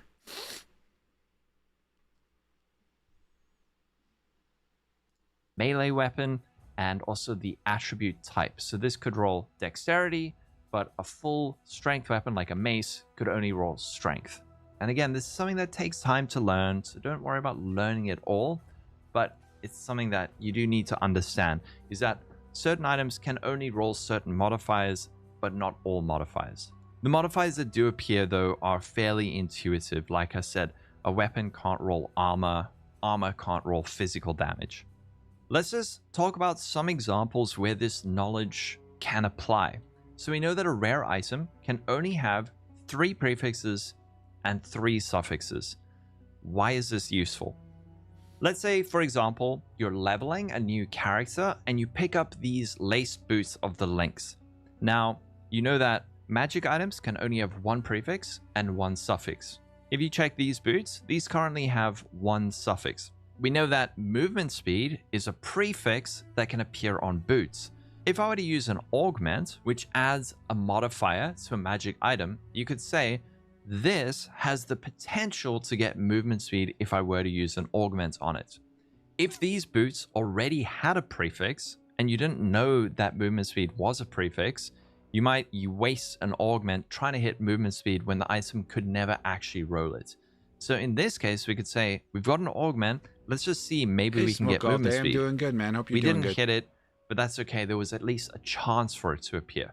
A more complex example of this would be on, let's say, a rare item, which we know can only have 3 prefixes and 3 suffixes.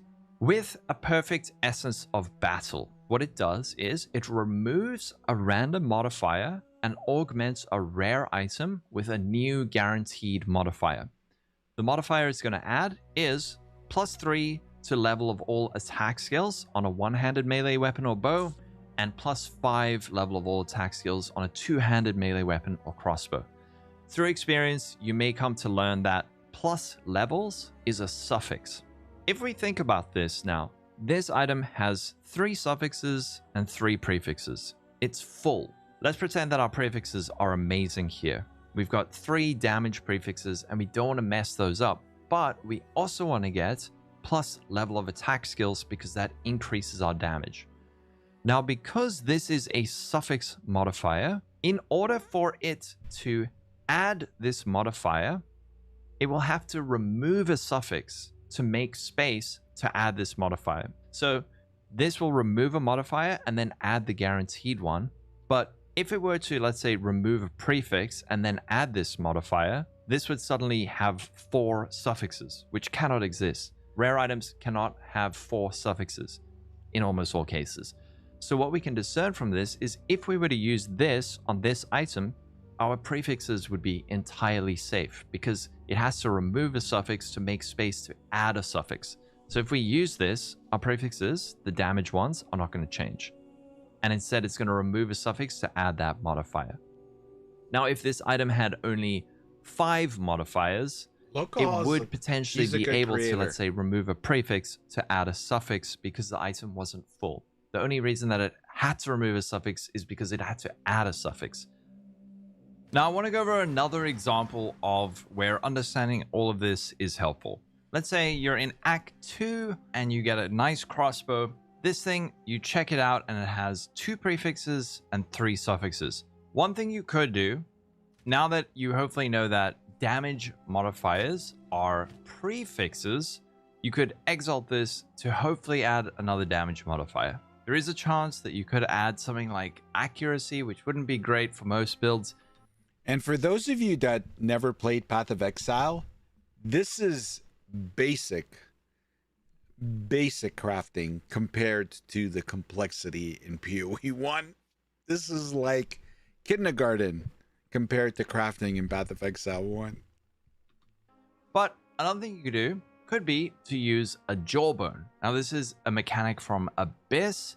You'll start finding abysses in Act 2 onwards. The way this works is that it desecrates an item. There's one for weapons, armors, and jewelry. Desecration adds a modifier that is hidden, but you're able to reveal it at the Well of Souls to pick one of 3 modifiers. In this case, let's say you had this, you could say, I want. Make sure, guys, make sure you run the Abyss, because you get all these jawbones. And believe me, for crafting, mind you, we're getting so much new crafting with 0.5, so we'll see. Maybe there's something that's going to be even more Gucci, but like the Abyss was OP when it was the core League mechanic. Like, it was unbelievable. And so it's still going to be very beneficial, I think, but we'll see. I want to get another damage modifier, and this has an open prefix. I could exalt slam it, but let's go with this. So it's going to add a prefix. If this item had 3 prefixes and 3 suffixes, it would randomly remove one of those and then add the desecrated modifier. There are some ways to fix that, but I'll get into that a little bit later. Anyway, this is the Abyss mechanic. Like I said, you'll find it in the 2nd act. And I'm going to show you the Well of Souls. So the Well of Souls you can reach from the Mastodon Badlands. So within the Mastodon Badlands, you can find the Lightless Passage. So at the end of the Lightless Passage, you'll find the Well of Souls. Yeah. You can go in here, and this is the area that will allow you to reveal desecrated modifiers. So you can place the item in here, and it's kind of like using an exalt, but you get multiple options. So in this case, we could say I want 8 to 12 fire damage. We throw it in, and we get it back. And here's our item. So that's another form of very basic campaign crafting. Now, the next thing to speak about is modifier tiers and item level. So if we press Alt on an item, over on the right, you can see the modifier tier over here. So this is tier 5 spirits, tier 4 life, tier 2 armor and evasion rating. You can think of modifier tiers as almost a level where tier 1 is the highest, and then the lowest is going to depend on how many modifier tiers exist. So for example, life might have like 10 tiers, resistances might have like 7 tiers. So the lowest tier of resistance might be tier 7, and the highest is always going to be tier 1. Now, something that relates to modifier tiers is item level. As you go through the game and kill monsters, you're going to go through higher area levels where the monsters are going to be a higher level. monsters will drop items that are similar to their monster level. So in higher level areas, you will find higher level items. Higher level items are able to roll higher tier modifiers. For example, this is a very low tier chest. This is an item level Mars, 15 chest. He's explaining this can it only roll for some brand of the new lower players, tiers so of he's got to modifiers. get down into This the prevents a nitty-gritty. low item level item from rolling an end game tier modifier. For example, this is a reasonable amount of doing a life very to have good on a job chest about it, that can be too. equipped on a character level 4. However, if you could roll this 174 life on a chest that requires level 4, that would be completely overpowered. So as you progress, you're going to find higher item level items, and these can roll potentially higher item tier modifiers. Again, this is part of the mod pool. So as you find higher item level items, the mod pool kind of expands. Again, I can hop over to Crafts of Exile to give you an example of this, but let's just look at life on body armor. If we click this, these are all the tiers that can appear. You can see right at the top, we have tier 1. This can roll 200 to 214 to maximum life. This can only appear on item level 80. Lower level ones, you can see we can get tier 13 life. This appears on level 1 items, and we can get tier 12 life on item level 6 and above.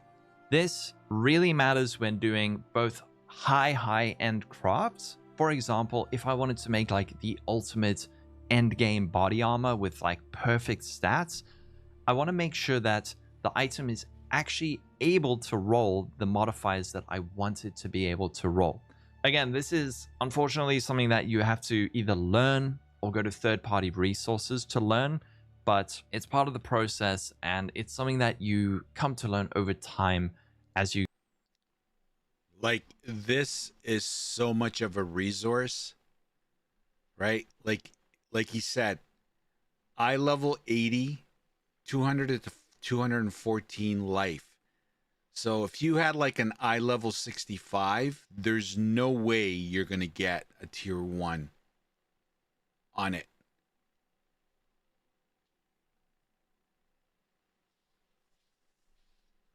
So this here is so good. And the other thing is, you can see, like, for example here, like he has it on suffixes. So he desecrated something, right? Let's assume it was a suffix. You could come here and you could see what possibly are the outcomes of your desecrated item, right? It's a good resource to kind of educate yourself, and it may sway you not to do it depending on what this is telling you. go. So don't worry about learning all of this. It's just, if you are going to do a high-end craft, just make sure to reference the item level that is required in order to hit the modifiers that you actually want to hit. But again, this is not super important early on. It's more just understanding that item level affects which tier of modifiers can appear on the item. Very high item level items can still roll the lowest tiers, but they're also able to roll the highest tiers. Now, one other thing to mention when it comes to modifier tiers is they have roll ranges. So you can see over here, this physical damage rolls between 135 and 154%. Now, a divine orb. This randomizes the numeric values of modifiers on an item. New players will often misunderstand and think, I can have an item like this that has physical damage, cold damage, fire damage. Those are all great modifiers. Can I use my valuable divine orb to change those modifiers to like higher tiers? Unfortunately not. The way that this works is that it rolls these modifier values within their range, and the tier will never change. So if I use this over here, you'll see that let's just look at the fire damage is currently 8 to 16 or 8 to 12. It goes up to 8 to 15. Same on this one.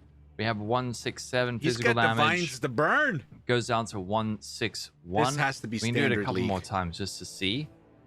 And yeah, so those modifier ranges are kind of like brackets. The best within POE players a usually range are. That's that right. divines can roll the modifier. You tell them, Smoke. Now, the next thing to understand is that modifiers exist in modifier groups. Items can only have one modifier of the same modifier group. For example, if an item like this already has maximum life, it cannot roll maximum life again. For example, we have this Essence of the Body. Upgrades a magic item to a rare item, adding a guaranteed modifier, grants maximum life. Another important piece of crafting that isn't as relevant in Path of Exile 2 right now, but it has been in the past, and that is of tags. So every modifier has a name.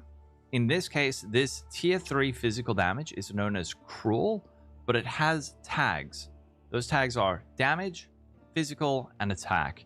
There's a few modifiers that don't have tags, but the majority do. If we look at something like Strength, that has the attribute tag. This one actually doesn't, level of all projectile skills. Like I said, currently this doesn't impact tons in the game, but in previous leagues, there were items that would say something like, adds a modifier to an item with similar modifiers that exist on the item.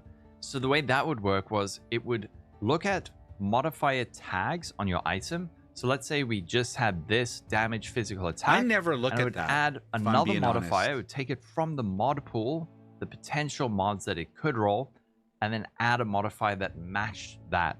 So if crafting currencies like that are reintroduced to the game, there is one, but it's not that useful.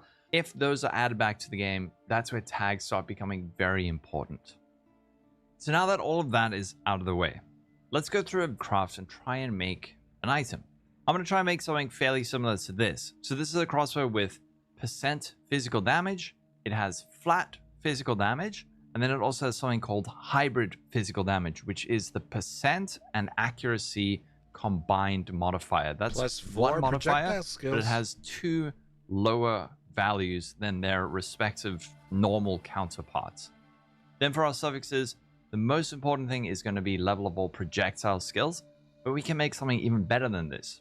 So the first thing is Sure. we need to find Essence. our base. When I say the word base, I'm referring to generally a white item that is craftable. Different items have different base stats. So as we look here, these are all the crossbows. We can go to the bottom and say, okay, for a grenade crossbow, we might want to use a siege crossbow. This thing has base physical damage of 29 to 115, and grenades fire an additional projectile. So we could say, okay, we want to use a siege crossbow. The other thing is we're going to want to try and hit high flat added damage or % fizz. So we would want to look at this list and say, if I even want to be able to get tier 1 physical damage, I need an item level 82 base. We have some bases here. These are item level 81, so these can't actually hit tier 1% physical damage. They can still hit tier 2, which is pretty close to tier 1, and they can hit tier 1 flat damage. Now in Path of Exile, there is a strategy which is farming high level white bases for other people to craft on, and it's for this exact reason. A siege crossbow with, let's say, 3 sockets, which is something that can spawn, it's very rare. Item level 82 is going to be very lucrative to a lot of people because it can hit all the modifiers people want. It has an extra augment socket, which adds additional damage. And therefore, because it's very rare and very lucrative for people who craft, that base is very valuable. We can even look at something like that. So we can look at like an I-82, item level 82, siege crossbow. This is on standard, but we can at least get an idea. Item level 82. We also want it to be normal rarity, and we can search. There are 20. These ones aren't too expensive. If we were to say add 3 augment sockets, suddenly it becomes extraordinarily expensive, where it's 900 divines just for this base. And that's because this thing has everything you want. So the first thing we want to do is try and get one modifier that we want on this. So we're looking for, let's say, like high flat lightning damage or % physical damage. First thing we can do is we can use a perfect orb of transmutation. The way this works is, it works like a normal transmute. It's going to upgrade a normal item to a magic item with 1 modifier. However, the minimum modifier level it will add is 70.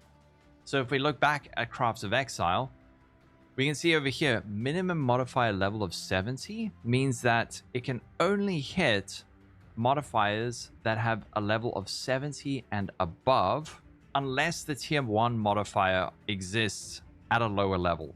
So, for example, if increased elemental damage with attacks, the tier 1 spawned at level 60, it would still be able to roll with a perfect Orb of Transmutation.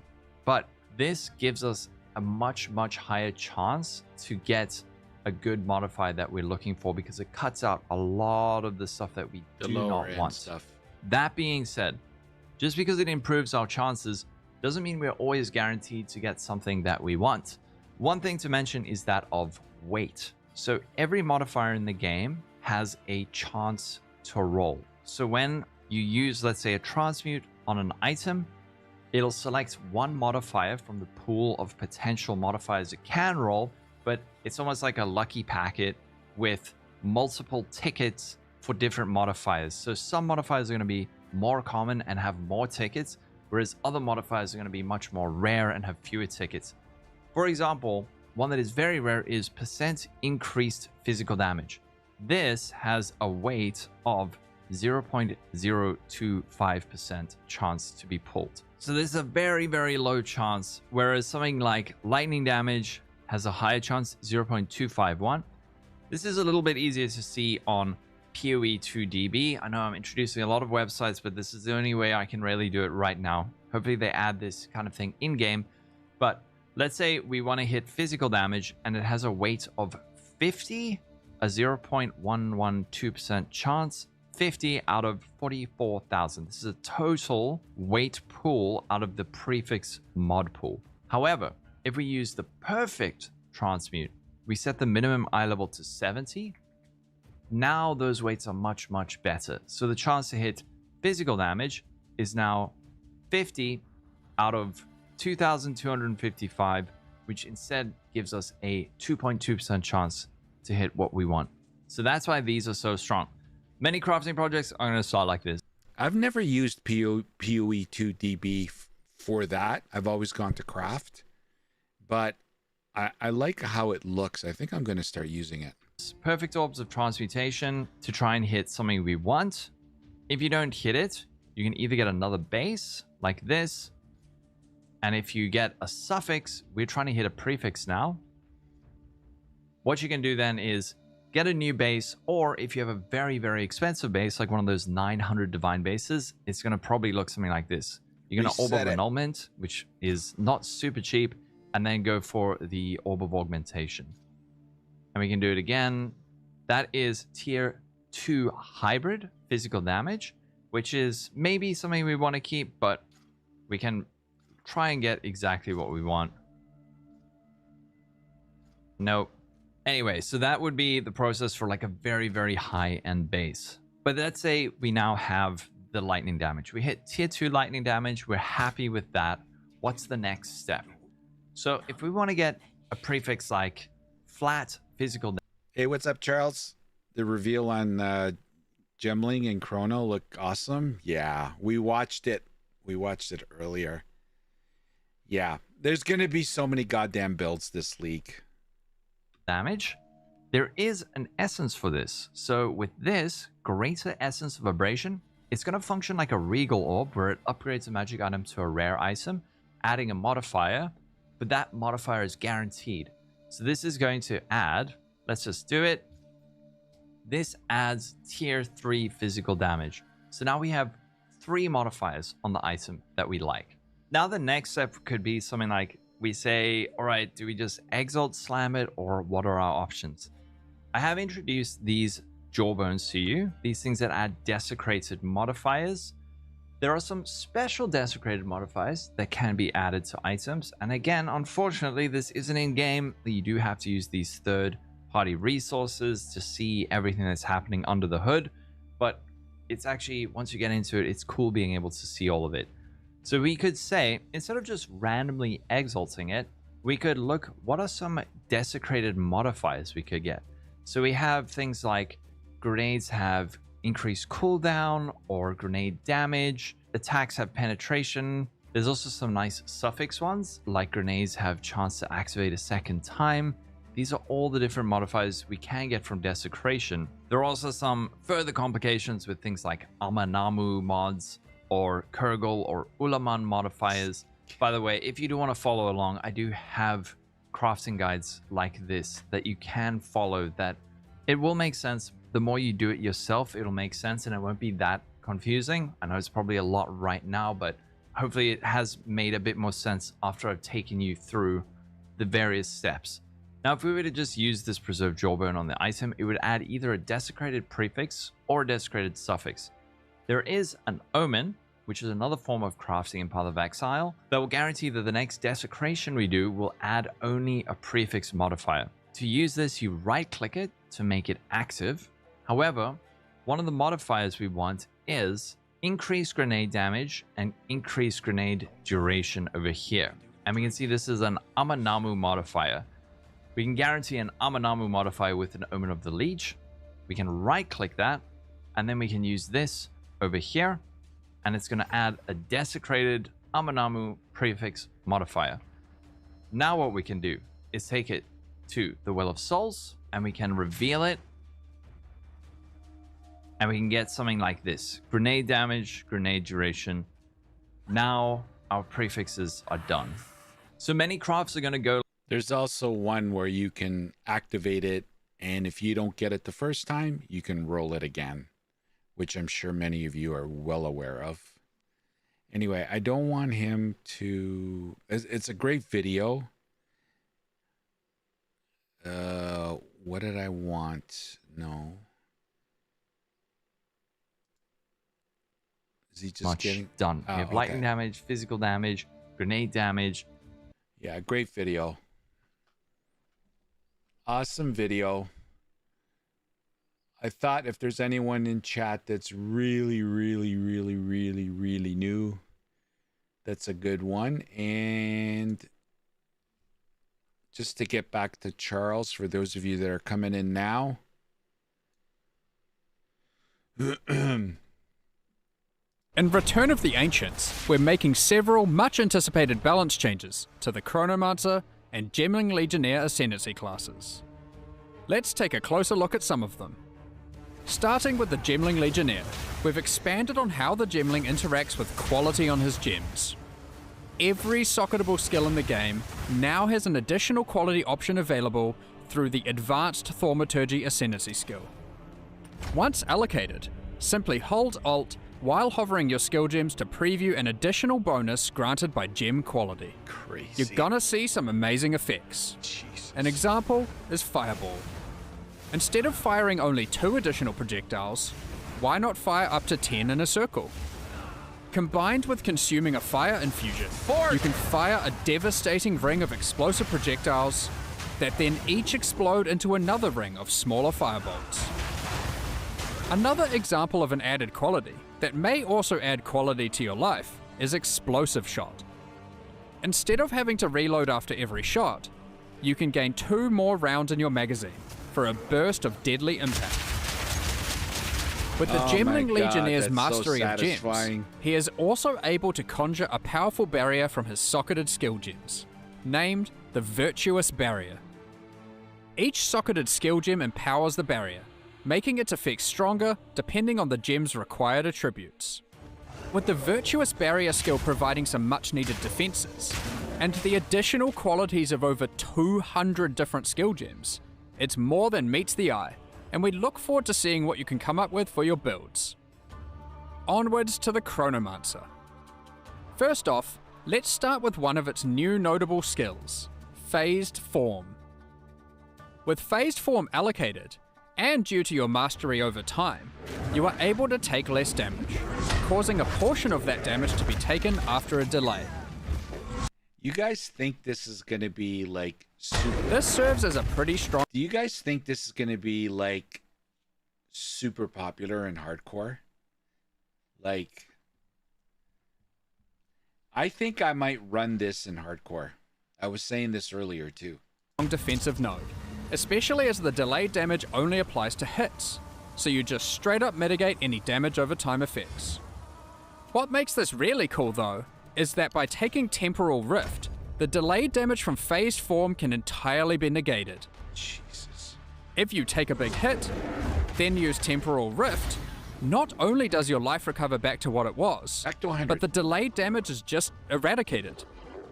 Now some changes to existing Ascendancy skills, starting with Inevitable Agony. This has received new visual and gameplay effects, such as displaying your stored damage to bosses on static life bars. Also, now when the stored damage reaches a lethal level, the effect will trigger immediately to wipe your enemy out. The Rapid River passive skill, which made recoup occur much faster, has been removed, but a lot more recoup speed investment has been added to the core passive tree, allowing a lot more builds to gain access to this power. Additionally, a highly requested change has finally come. Time Snap and Time Freeze can now both be allocated without requiring all 8 Ascendancy points. Finally, Now and Again has been changed to cause your spellcasts to have a chance to alter time itself and both echo and repeat. Both roles are independent of each other, allowing you to unleash a powerful burst of spells all at once. Try out these changes and more on May 29th in the Return of the Ancients launch. Thanks for watching and see you then.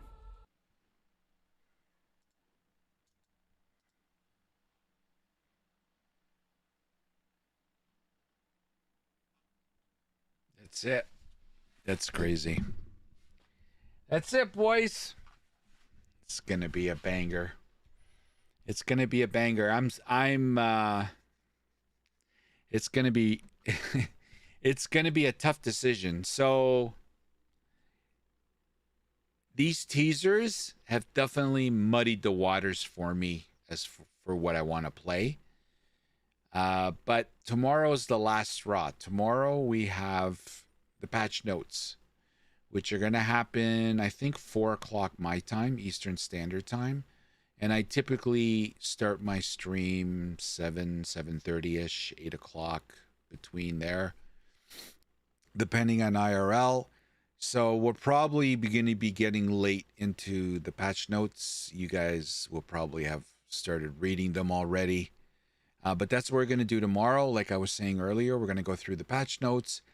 And they're going to be long. They're going to be like 100 pages probably. It's going to be the biggest one, just because the League is the biggest one we've gotten so far. So I think it's going to be a big patch. We'll see tomorrow, which is going to be grueling. And then, yeah, depending on how we fare tomorrow with the patch notes, probably, hopefully we'll have enough information to kind of make a decision on what I want to play. And then that's where the work really starts. We're going to spend tomorrow until May 29th, which literally just gives us 8 days. 9 days, if you count May 29th. Today's the 20th. So, yeah, making the build, making the loot filter, like just planning as much as we can, just to save time in game. So it's going to be a busy starting tomorrow. We kind of been in stall-a-thon mode, but tomorrow and onwards, we're going to go from like reverse to like 5th gear. So anyway, interesting. We're going to see what else, any more teasers. And I'm sure even after the patch notes, we're still going to get more teasers. So it's going to be interesting. Fun times. All right, boys and girls, we are going to call it. We're going to call it. And that's it. Tomorrow, the real work starts. We're finally going to have the information that we need. And yeah, we'll see. Now, of course, even when we get the patch notes, things can still change. So it's going to be interesting to see if anything gets updated and changed, which it probably will, from tomorrow on to the 29th. But anyway, we got a long road ahead of us in the next 8 or 9 days. So rest up, because the grind is coming.